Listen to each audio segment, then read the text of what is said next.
In this video, I'll be showing you guys on how to install Brother Printer driver on Mac. So let's get started. Now, first of all, you'll have to connect your printer.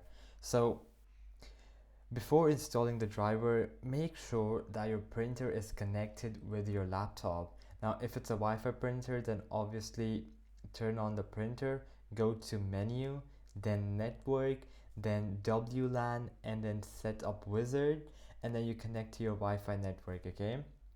Now, if it's a USB printer, then just plug it into your Mac.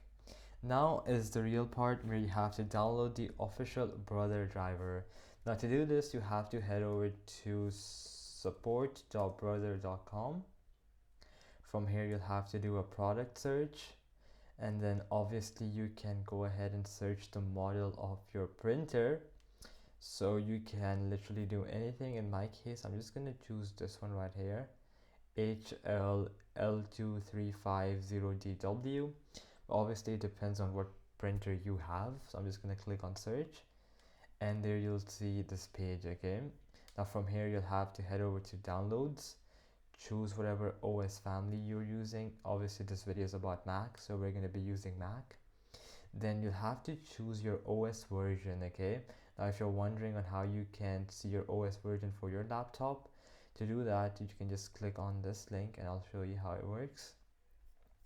So you just have to go to your Apple logo on the top left corner, go to about this Mac, and then you're gonna see this thing right here.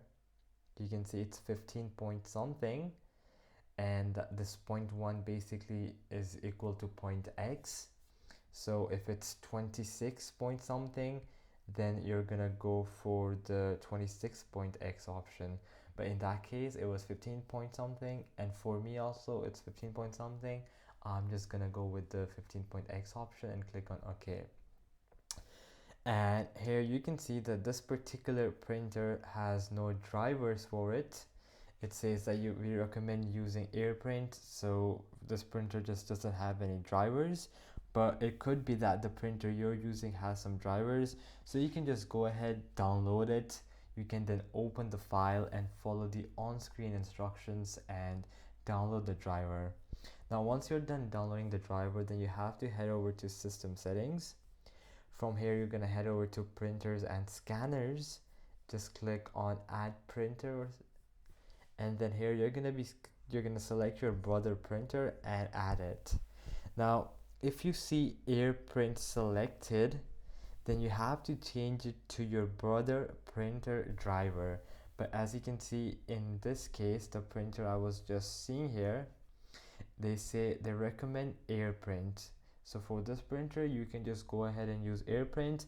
However, if your specific printer has its own driver, it's better to use the driver, because otherwise you can't obviously utilize all the features. Then you can obviously open any document, just print it, and it's basically a test print. Now if your Mac says driver not available, then you have to try this. You have to go to your system settings, and then in this empty space just right click and click on reset printing settings and click on reset, and hopefully that fixes the issue. So alright guys, that'll be it for the video. I hope that it helped you out, and I'll be seeing you guys next time. Peace out.